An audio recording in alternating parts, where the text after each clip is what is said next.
Hi everybody, my name is Simon Timpley from the International Food Safety and Quality Network. I'd like to welcome you to edition 45 of the Food Safety Fridays webinar programme. We've been away for a couple of weeks. You might notice my face is a bit red. I've been in Spain celebrating my 50th birthday, so I've got a bit of a suntan. Today we are talking about something that might be frightening to a few people. So managing unannounced audits under the GFSI standards. But don't worry, because we've got a great presenter here today who's going to be telling us all about the unannounced audit programs that we're starting to see and how we might prepare and make sure that they're not frightening for us. Just to say, as I do every week, today's webinars are sponsored by Safe Food 360, FSSC 22000, Trace Analytics and Metal of Toledo. They help to bring these free of charge to you each week and get you a free certificate and some free education. So thanks to our sponsors. I'd like to welcome you now to Jen from Ontario, NSF International. Hi Jen, how are you? Good morning, Simon. How are you? Actually, I guess I should say good morning, good afternoon, good evening, whatever is appropriate. Well, yes, it's 3 p.m. in the UK. It's 10 a.m. where you are, isn't it, Jen? Correct. 10 a.m. Whatever time it is, it's great to see you and have you back again presenting. So I'll just talk about next week's webinar if you can get your PowerPoint ready, Jen. Okay. Okay, ladies and gentlemen, in the sidebar, you should be able to see next week's webinar. It's titled Internal Audits as an Employee Awareness Tool. And the presenter, Vladimir Suchinsky, Project Manager Quality Austria Center, will be presenting next week. Vladimir's presented a few times, very good speaker. And obviously, internal audits are absolutely essential key component to any food safety management system. So Vladimir is going to be giving us some advice and information of how we might get the best out of our internal audit programs. Just to say today, it is being recorded, today's webinar. So if you miss any, don't worry, it will be sent to you as a video recording within 24 hours along with the slides. So don't worry about that.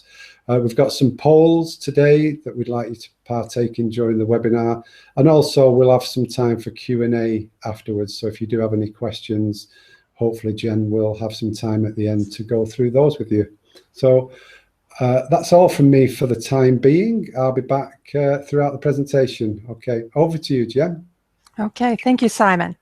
As the title indicates, my presentation's going to focus primarily on GFSI schemes, but there's a number of different audits that may also be unannounced. So some of the things we'll be discussing will be appropriate for those as well.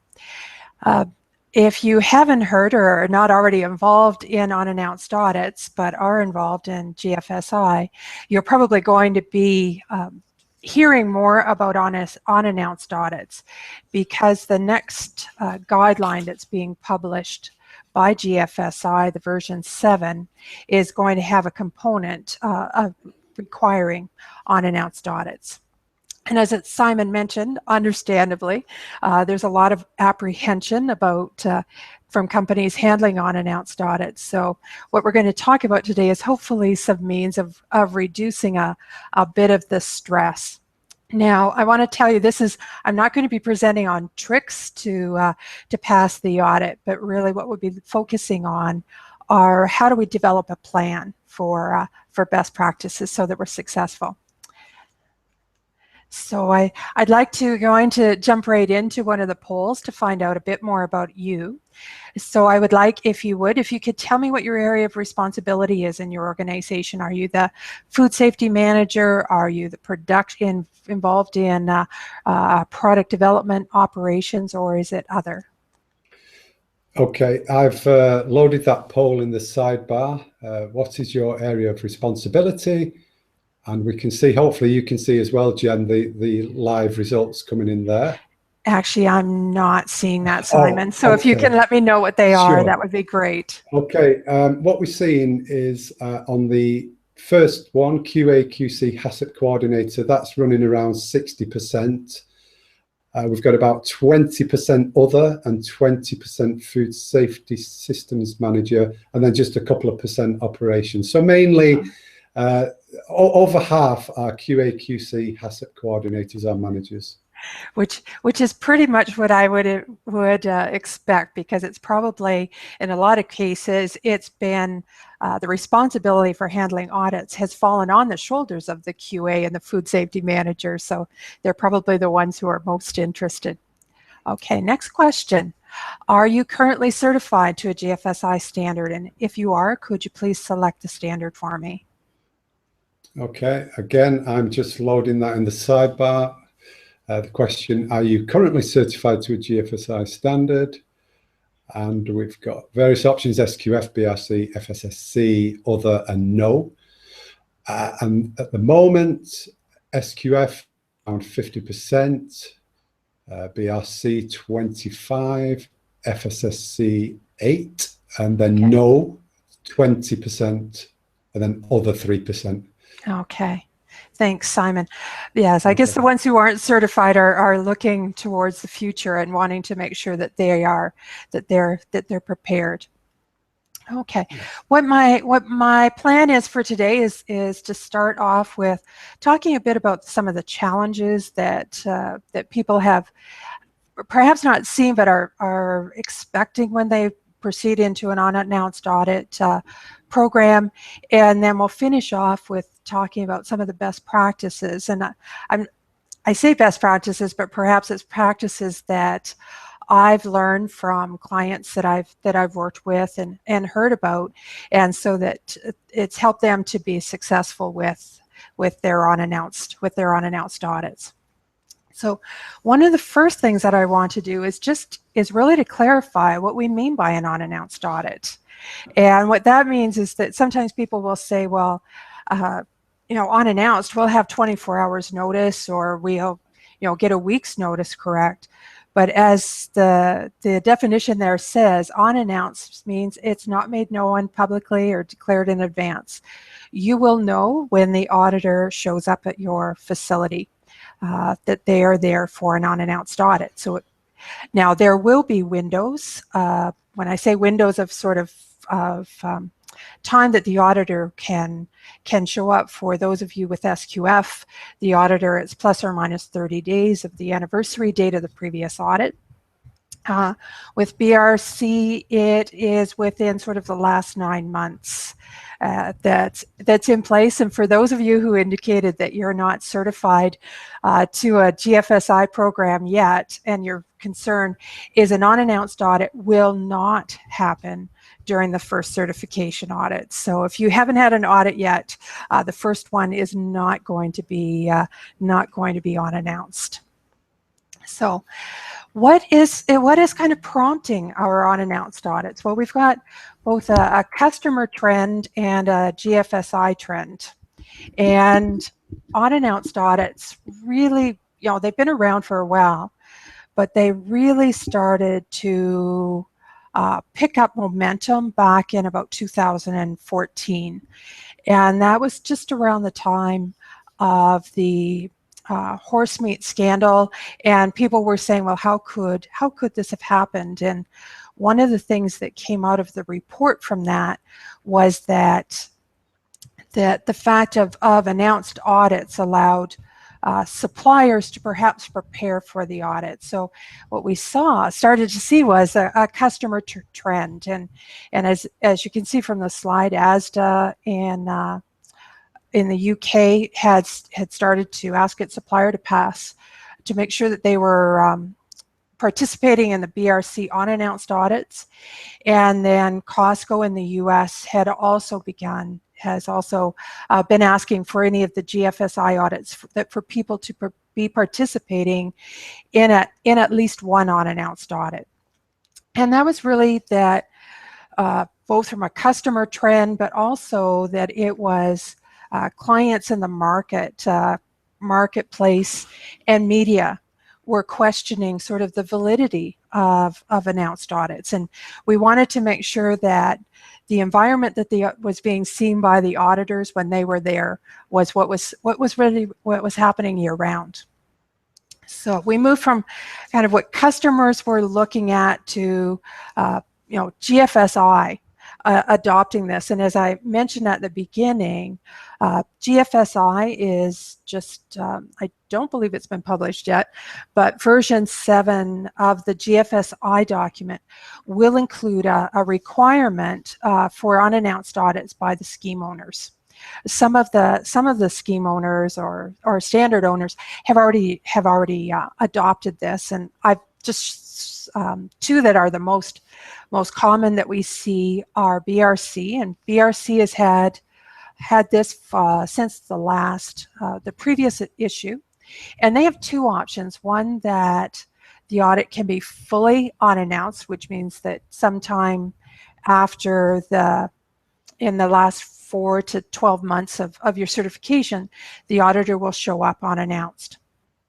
The second option that they have is that it's a two-part audit, and with the GMP portion, the audit would be the first part of the audit. It would be unannounced, and then the second part, which is more the record review, then that would be a second portion, and it would be an announced audit.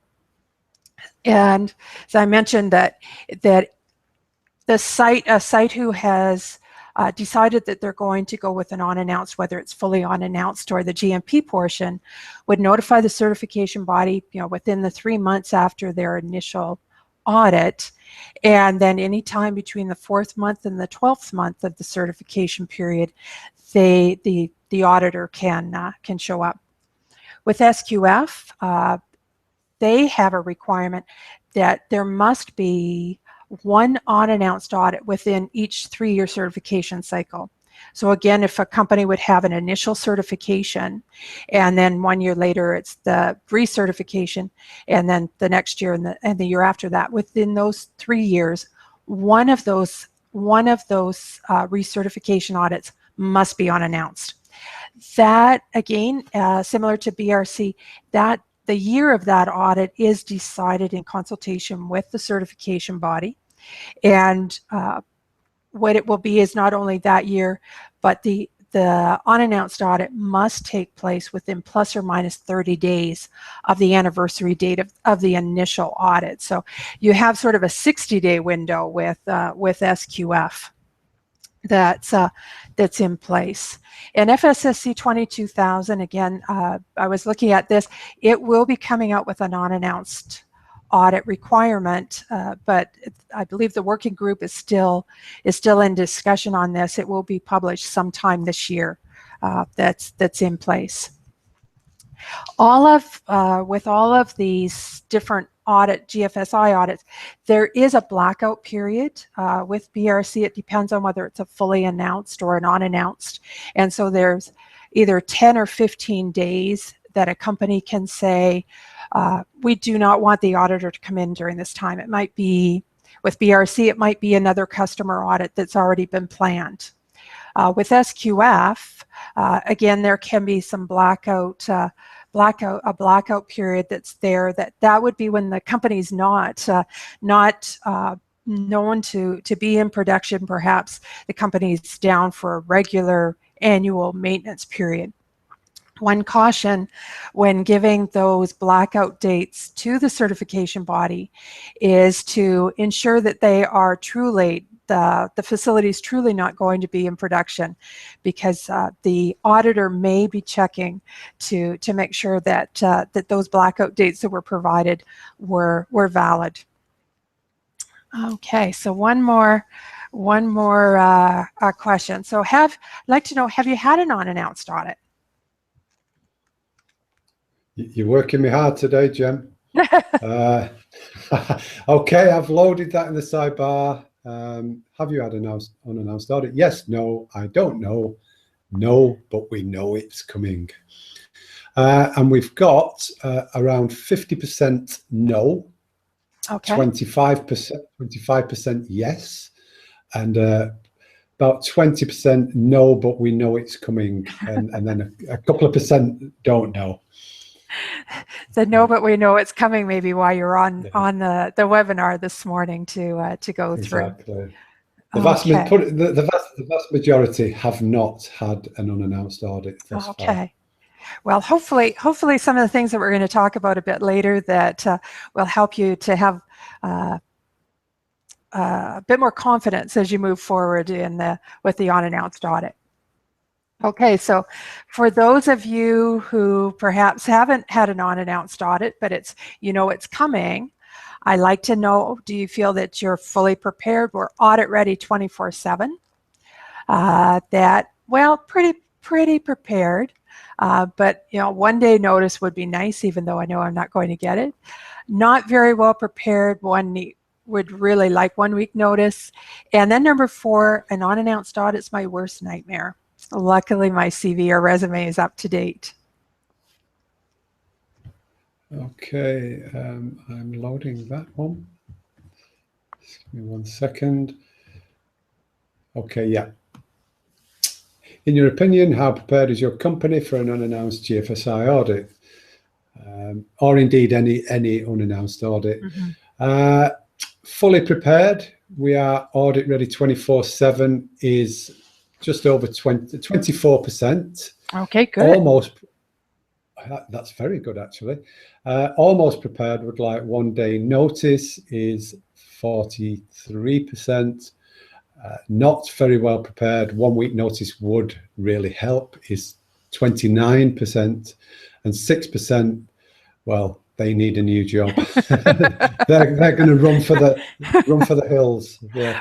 Well, I think we've got a pretty good prepared group here this morning, and later on we'll be asking for some feedback from you. So hopefully those of you who feel that you're not very well prepared will be able to have some tips to change that outlook. Okay.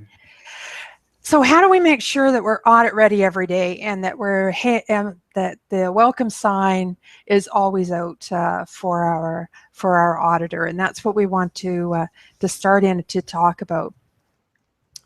As I mentioned before, when I've worked with various companies and speaking with various companies, there's 3 issues that tend to come to the top that when they hear about the challenges with unannounced audits. And one of those is, unannounced audits, what am I going to do if my key personnel, my HACCP coordinator, my food safety manager, my SQF practitioner, that they're not available?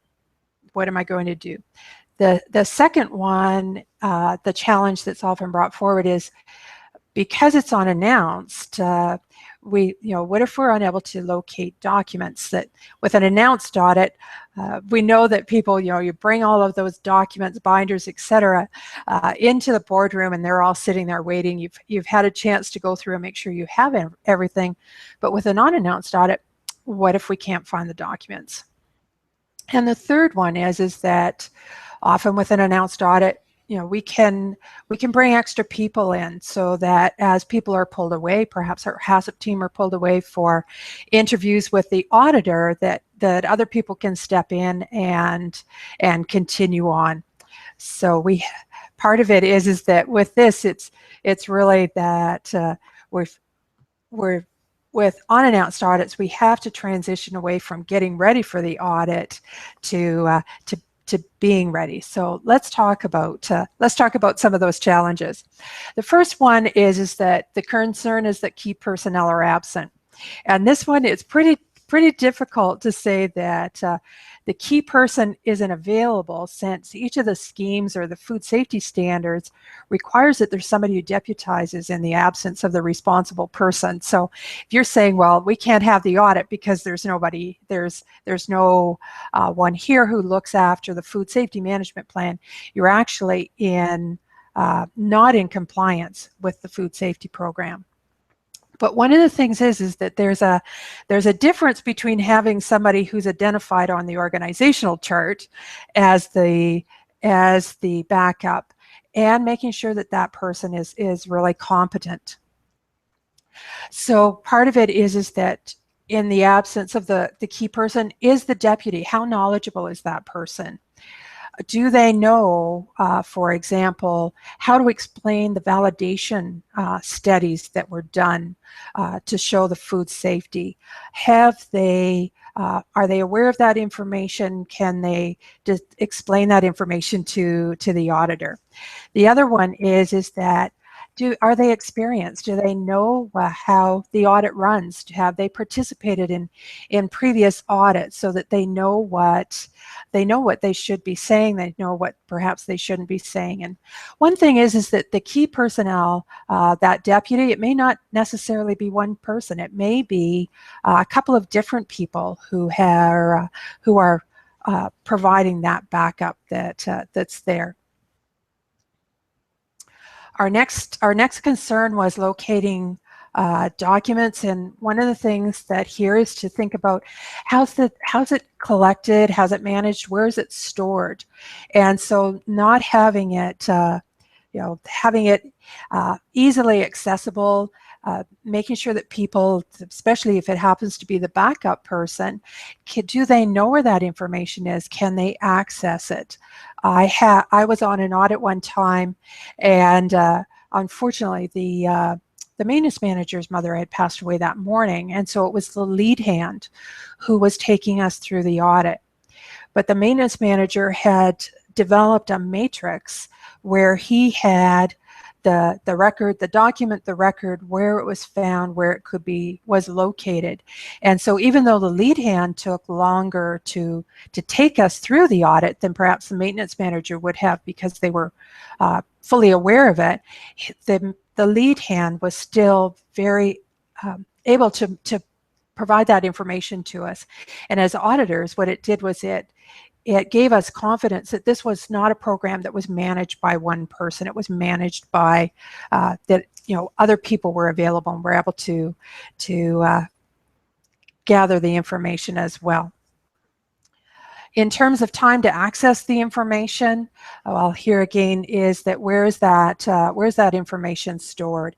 And if you look at the standard, very often the standard will say that the records and documents must be fully accessible. So this is, again, one of those ones that you want to look at where it is and how long is it going to take for it.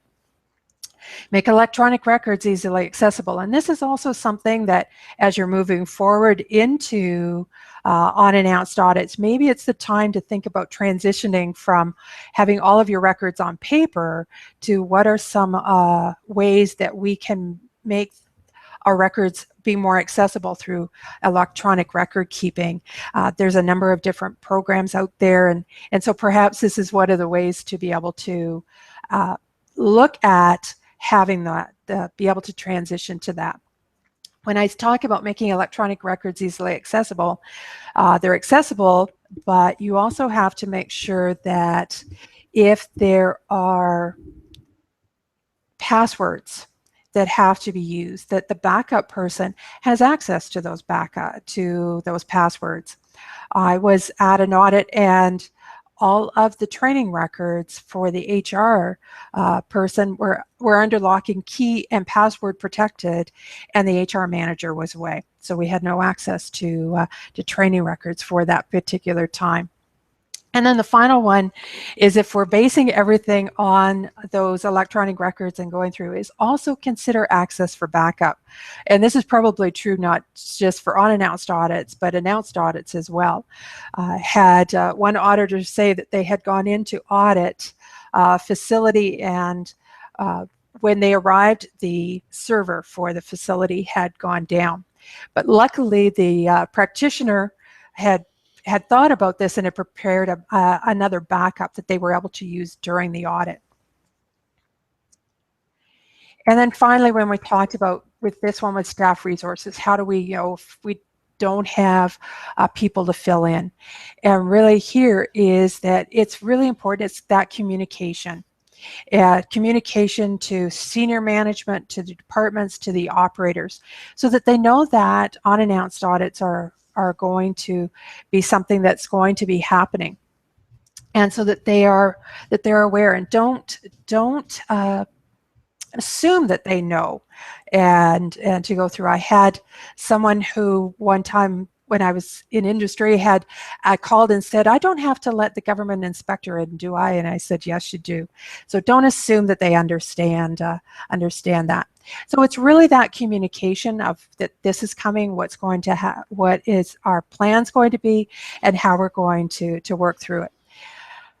And don't forget, if part of your food safety plan resides at corporate office, let's say all of the purchasing is done through the corporate purchasing department, make sure that they recognize that our understanding that there are going to be unannounced audits. It's also security guards.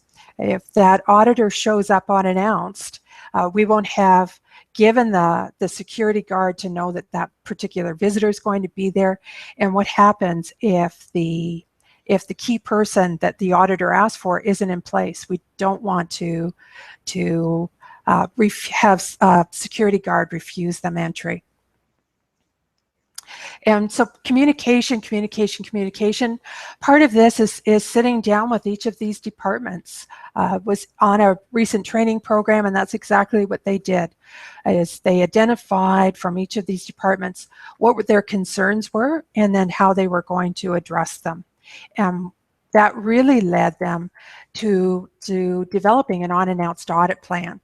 And in the words of Benjamin Franklin, as he said, if we fail to plan, we plan to fail.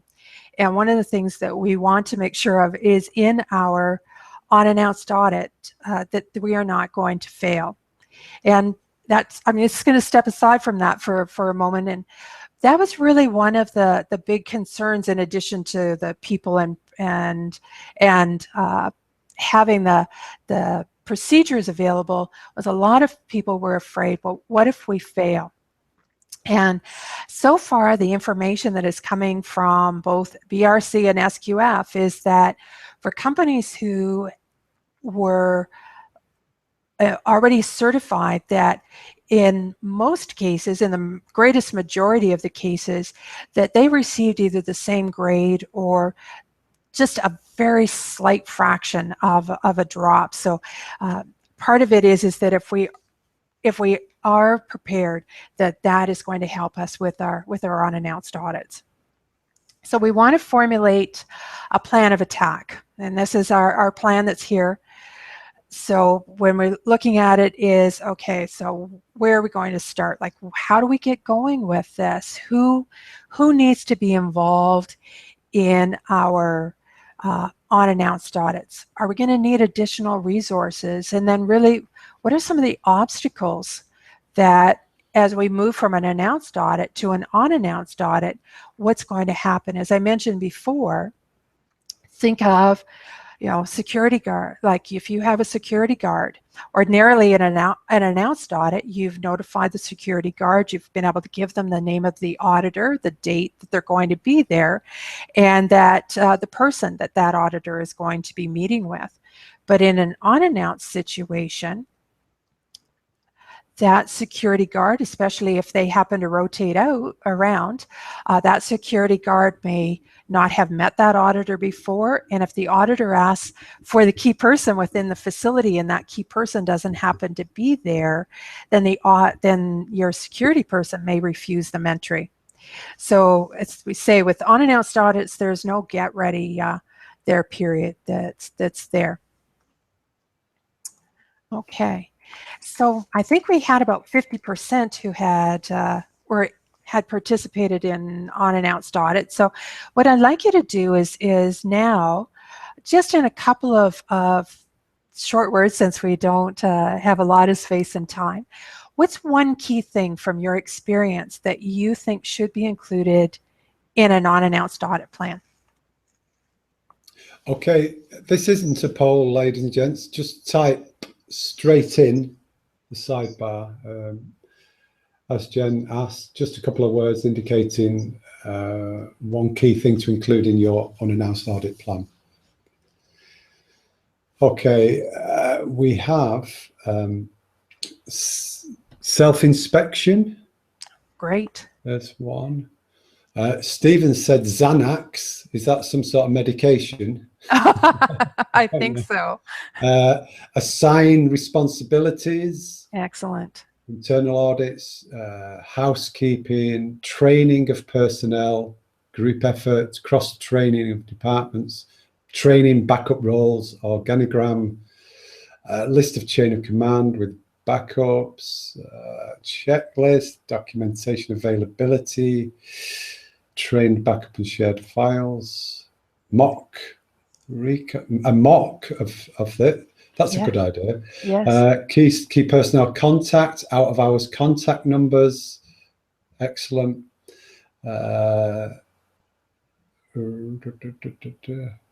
Yeah, some excellent ones there. They're still coming in. Informed front desk. Yes, definitely. Internal audits. Always one person on site with prior audit experience. Key employees who can do traceability. And I suppose, Jen, if you're operating a business, you should have people who can do traceability, irrespective of who's on site or who can conduct a product recall. That's got to be how you live and breathe every day. And that's exactly it, Simon, is that the audit is really there to show that, how we're, as you mentioned, how we're living and breathing every day. We never know when we may have to go into a recall and do traceability. And so if the key people happen to be on vacation, and we always joke that, it's not a joke for the people who it's involved, but recalls, they happen Friday afternoon of a long weekend. And that's trying to be able to handle that. So it's really, the audit is just a snapshot of being able to know that we're able to handle everything 365 days of the year. Yeah, okay. And I suppose you've even, Jen, got to plan. For example, if two people are real expert at traceability, they've got to plan their vacation and holidays, around each other. Exactly. Yeah. Exactly. Some great suggestions there, and for the folks that have not been through an unannounced audit, but know that it's coming up, that some very good suggestions to help you out there. So I think a number of the ones that I'm going to be talking about have already been suggested, and we'll go through them a bit more. I want to start off with what not to do. And this is, do not refuse the auditor entry. And so that's why it's key that receptionist, the security, people know that they can't refuse the entry to the auditor.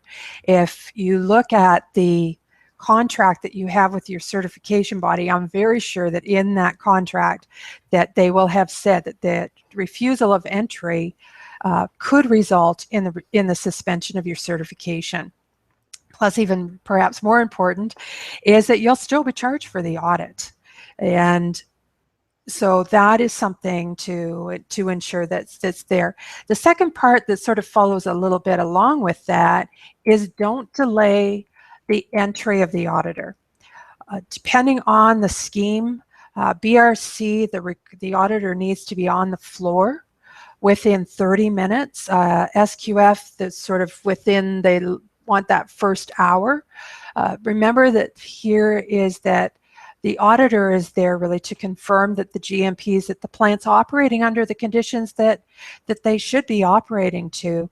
And if you try to delay the entry of the auditor into the facility, the auditor may interpret that as a refusal. And remember, a refusal could result in the suspension of your certification. So that is a big what not to do. So it's important that people know. As part of the plan is to identify what you do now to prepare for an audit. I heard somebody talk about, someone mentioned housekeeping. So perhaps we have additional cleaning. I've been in on audits where you could still smell the paint that was used in the facility. That people, before the audit, they retrain, that refresher training. They go through, they look at the paperwork. Is everything there? Is it all up to date? They make plans to run certain products. or to have certain people on staff. I was delivering a training program one time, and when we went around and asked why people were there were two of the participants were attending the training program. And when I asked them why they were there, they said they were having a I want to say what type of scheme, but one of the GFSI scheme audits. And I said, oh, so you're here to prepare? And they said, no, we're here because it's today and tomorrow. And that's when they were out of the plant, that someone had scheduled them to be away from the facility. But you can't, those troublemakers, you can't schedule them to be away when it's an unannounced audit. And so, or organize the warehouse. So we say with all of these things, all of this additional work is probably an indication that we've not been as diligent as we should have been about controlling these and looking after them in a day-to-day situation. The other thing with this is we have to be aware of the message that we're giving to everyone. That within the facility, that this is only something that we need to do when the auditor is coming in, that this is not something that needs to be done on a day-to-day basis. And we want to correct that message so that people know that we have to be audit ready, because that is the way that we should be producing product, is under those good conditions. So we want to bring some of these things in. So part of it is to have a plan in place. So as you said, a checklist that's there. So what do we need to do in advance of knowing that the audit is coming up? So part of it is to make sure we're working on those systems in an ongoing manner. Is that sanitation, that refresher training, keeping the warehouse organized, that we're working on that on an ongoing basis. And think of it that, remember we said with BRC, the auditor has to be on the floor within 30 minutes. Think of, look at your facility and think, okay, within 30 minutes, could we tidy this up and have things put back in place? So some companies, and I don't, hopefully everybody's heard of a 5S system, that they could put something like that so that it shows where tools and where pieces of equipment go back into place. As well, look at those systems. Think of what is the corrective and preventive actions, that make sure that there's ongoing attention to those. Sometimes we wait until before the auditor comes in and goes, okay, we have to make sure that these are corrected. We put the correction time off. And so with an unannounced audit, it allows us to say, okay, we've set a timeline. We must keep to this timeline for our CAPA activity. Make sure that it's being reviewed during our monthly meetings, that, what's outstanding, what needs to be fixed. And so that, we think of, if there was an auditor who came in the next month, are we going to get a non-conformance because some corrective actions have taken too long to happen? And when we're talking really about GFSI, but think about regulatory inspections as well. And then think of the providing logistical information to the auditor, so that, the auditor, we don't know when they're coming in, but we've provided them ahead of time with that information. So when I talk about this, it's like recommended hotels in the area, send this in, list of contacts when arriving, and because it's going to be unannounced, a list of alternate contacts, so that, whoever they could contact when they came in. It may also be that, if there's a requirement in terms of security, perhaps there's something that can be sent to that auditor ahead of time that they can provide to the security person, so the security person knows that they are going to be accessible, going to be able to access the facility. And as someone mentioned, it really is to look at cross-training that team. And as I mentioned, really that ongoing systems, making sure that they're in place. Was at a facility recently, And they're getting prepared to handle unannounced audits. Now, that's going to happen sometime in the future, but the next audit they had was announced. And the maintenance person, he was fairly new to the facility and had never been through a GFSI audit with this facility, but had with the previous one.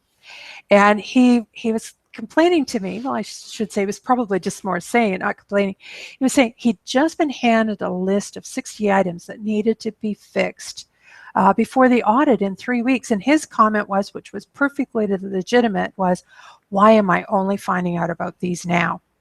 Is that we need to be able to make sure that we're working on systems, regular inspections, as someone said, following it through to make sure that everything's in place. And then on the day of the audit, have a plan. Who is going to be the backup if the person isn't, the key people aren't there? And this would really be part of thinking of this, could be a portion of your business continuity plan. Who is the person who is designated, or the people who's designated, that we have, who's going to manage the audit? If we have IT issues, who can we contact for those IT issues? Who is the person that, if the SQF practitioner isn't there, who's the key person that we're going to need to speak with? And then the greeting and meeting, the audit room.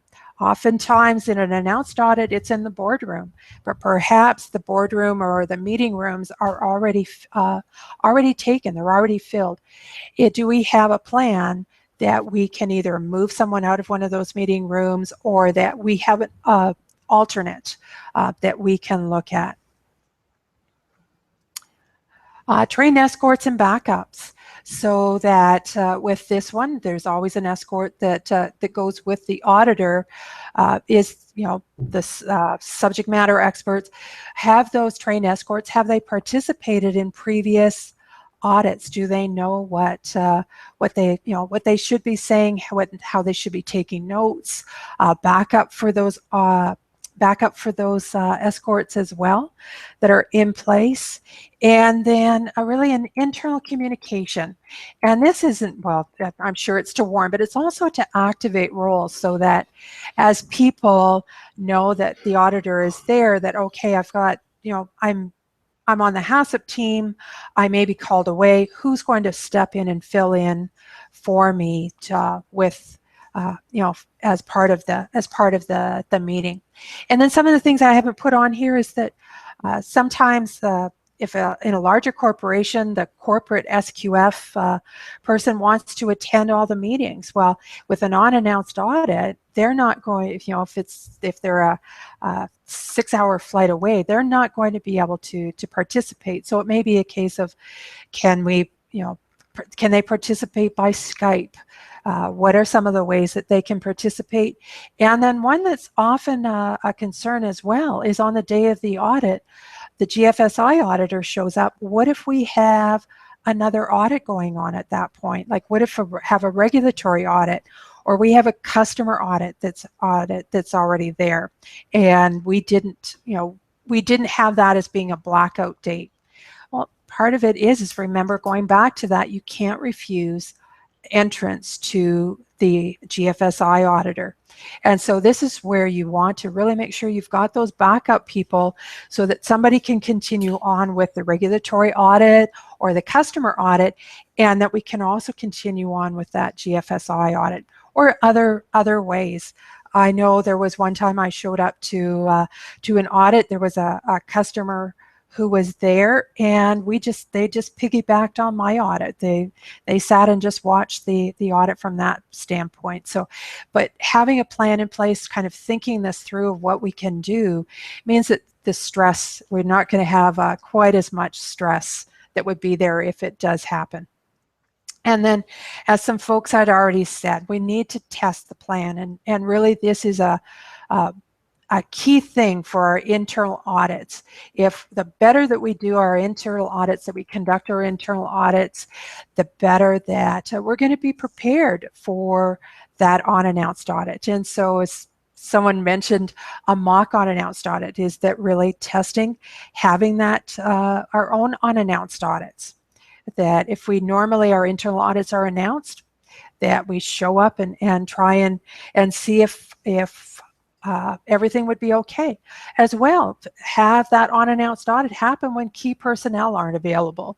Are the backup people who have been deputized to take care of the audit, are they still able to answer the questions? Are they able to answer them fully? And are they able to find the documentation that that we need? This is one of the key things. The better our internal audits are, the better prepared we're going to be for that audit. And then finally, and this is true of both announced and unannounced audits, it's Murphy's Law. It's, as we say, if it can go wrong, it will go wrong. I have a colleague who says adversity is guaranteed. And so what it is that it's one of those things that if disaster does happen during the audit, and when I say disaster, I'm not thinking of a natural disaster, but I had one time when I asked the person to put the wands through the metal detector, and one of their wands didn't kick out. And so part of it is that this is why we have procedures. We've worked on those procedures. We've said what happens in the case of a deviation. So this is really now the key thing is that the auditor's looking is that are you following those procedures as it is stated in your system. So this is where that ongoing training, ongoing refresher, the internal audits, asking people if this happened, what would you do, so that they're very prepared for that.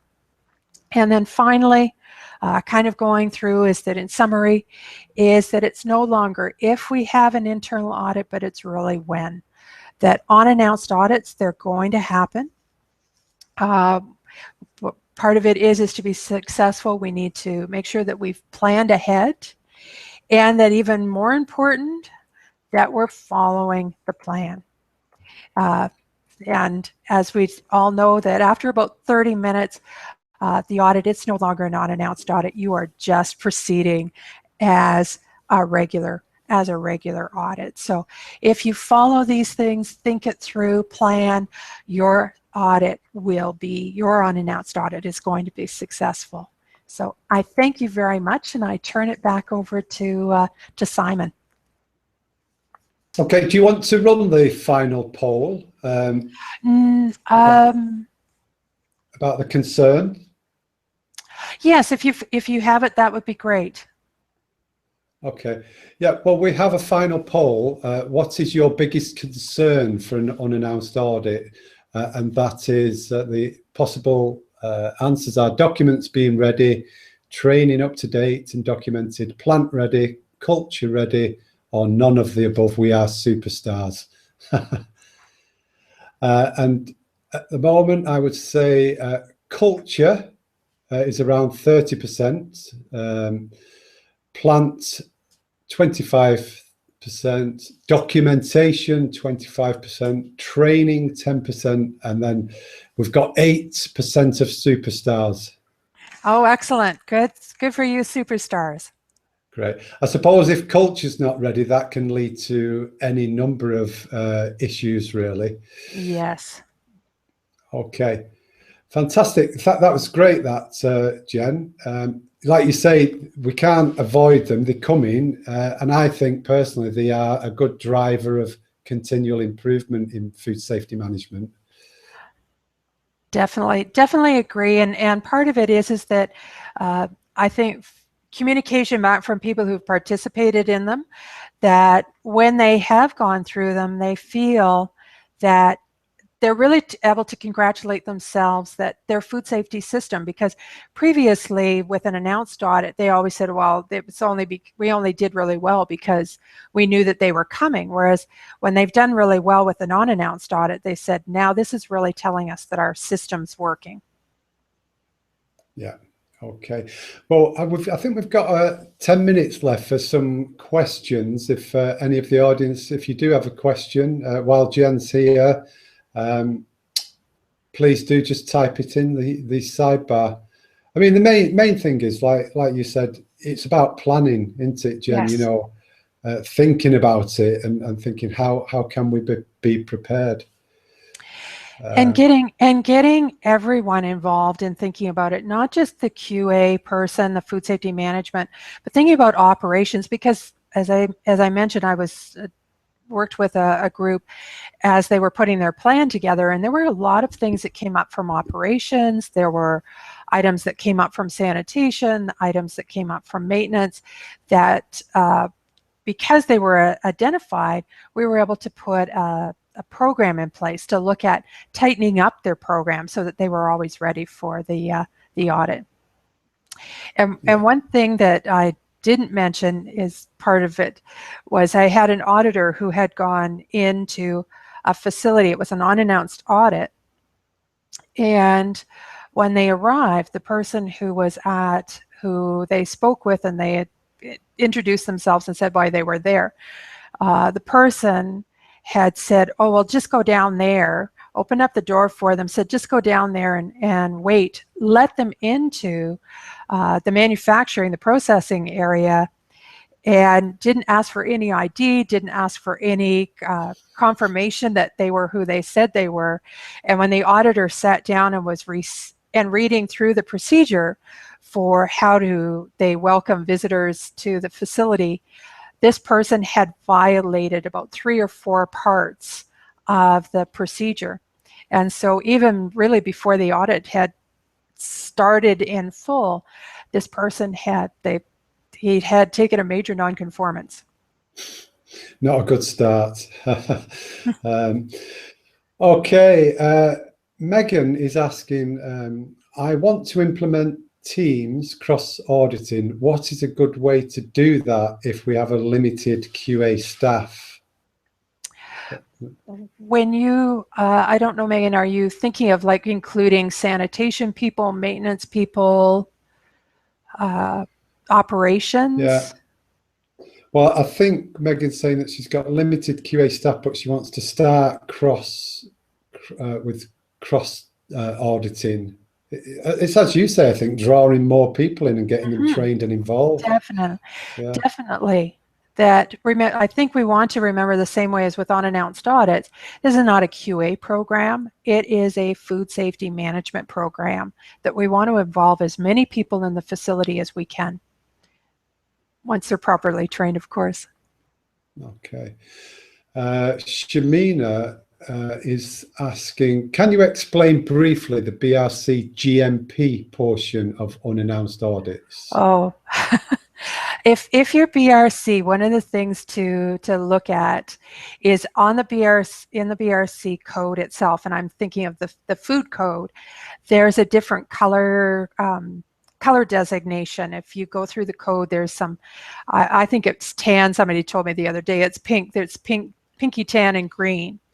Is that there are on the GMP portion, and I believe it's the pink portion that's done at that time, is that the auditor would be looking at the sanitation. They would be looking at the maintenance. They'd really be looking at the condition of the facility. And so if you want to know what's going to be looked at during that portion, you will, in the code itself, look at which ones have been, I'm looking here to see if I wrote it down, which one was the color, and I didn't. But look at that color code down. Sorry, Jen, Darpan's put orange and green. Orange and green. Colors, no?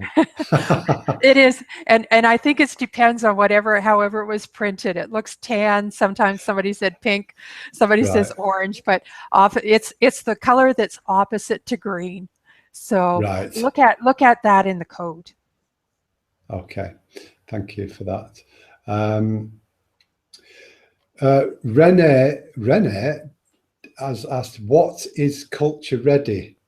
It's a deep question. What is culture ready? What does that mean, culture ready? I think it's when we think in terms of culture, and someone, oftentimes we hear the term, they say culture means the way we do things around here. And I think what it means with culture ready is that, is your facility is the way we do things in the facility mean that we could have an auditor come in any day and we would be fine? So it's not anticipating, or it's not assuming that this is a QA program, but everyone is ready to welcome that auditor, and their procedures, the plant, the sanitation, all of the programs are up to date. Okay, thank you. Martha's asking, do you foresee the GMP portions of schemes changing now that the FDA GMP has changed very significantly? For our, I'm assuming you mean FSMA? Yes, I think so. I think FSMA? Well, part of it is that with FSMA, if someone is not GFSI, there may be a change for them with the GMPs, but most of the GFSI programs, BRC, SQF, the FSSC 22000, I'm not as familiar with IFS. They already have a very strong GMP, and any of the comparisons between the FSMA requirements, FSMA GMP requirements in the US and the GFSI, they're very close. So I don't anticipate a lot of changes to GMPs. We did have some folks on the call who were not one of the GFSI, and if they are impacted by the US FDA FSMA rules, they may have some additional, and very likely will have additional GMPs, that documentation that they're going to have to put in place. Yeah, and in terms of the GFSI protocol, that's currently under review at the moment. Is that Yes. correct? Yes. And that no doubt will be aligning itself with FSMA as well. Not necessarily GFSI, but the individual scheme owners are aligning themselves as much as they can with FSMA.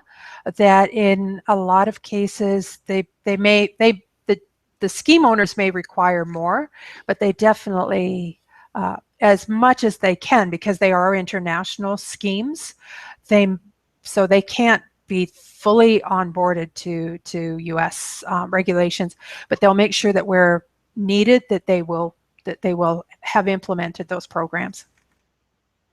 Okay, thanks. There's still a bit of confusion about the color coding. I think the color coding, the actual pages of the BRC standard denote what's covered in the unannounced GMP audit. So Yes. you need to take a look at the standard and don't print it in black and white. That's it. Won't help you to print it in black and white. You need to look at it. If you need to look at it in color, so that you see which ones are either the tan, pink, or orange, however you see that color, versus the green. Yeah. And so to look at which ones would be covered during the GMP, and some of them you'll see that both colors are next to the point, and that means that it would be reviewed both during the unannounced GMP portion as well as during the on-site portion.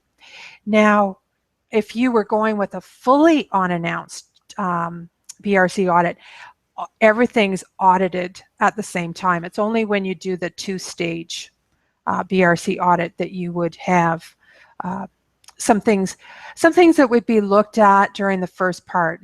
And part of the reason why BRC did that was because they recognized that one of the complaints about unannounced audits was that those key people weren't there, that sometimes supervisors, sometimes people weren't there to perhaps be able to fully answer questions. And so they had implemented this two-part, the one that was the GMPs to look at the condition of the facility, and then a second later announced audit where there would be a review of paperwork and interviews of people. Mm-hmm. And often paperwork can look very good, but it's what's happening on the coal face that's exactly. Okay. Right, I think we've actually bang on time today. Perfect. Just like to say thanks very much, Jennifer. Any final take-home tip then, like, you know, what we should do?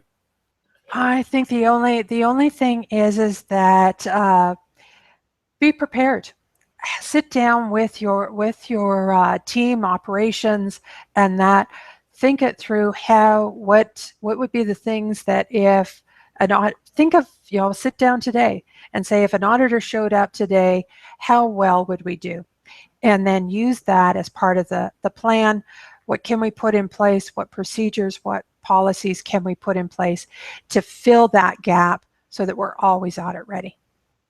And could you even, Jen, do a mock one? Let one That's of what yours. that's what the internal audits are for, is that really Right. those internal audits, look at them and say, are the results from that internal audit? So it's not just a paperwork exercise, but really get into it and think, ask the auditors to put themselves in the mindset of a third-party auditor, and to look at that and say, okay, if I was a third-party auditor, how impressed would I be with the way things are running today? Yeah, and starting with reception, coming in through the front door. Exactly. Yeah, superb. All right, Jennifer, thanks very much for today on behalf of myself, the IFSQN, all the attendees today. I hope you'll be back in the near future again to present again, because it's been fantastic. So thank you. Okay, well, thank you, Simon. Have a good day, everybody. Okay, thanks. Okay, ladies and gents, the final thing is the certificate, which I've loaded in the sidebar. Hopefully you can see that. So just click that download now button. It'll take you to a page where you can, on the right hand side, grab your certificate from Dropbox. Next week, as I mentioned, we've got Vladimir Sachinsky, who's going to be presenting on internal auditing, which links with this. Effective internal audits are a part of being prepared for external audits. So thanks for your attendance today. It has been recorded, slides and the recording will be circulated within a few hours.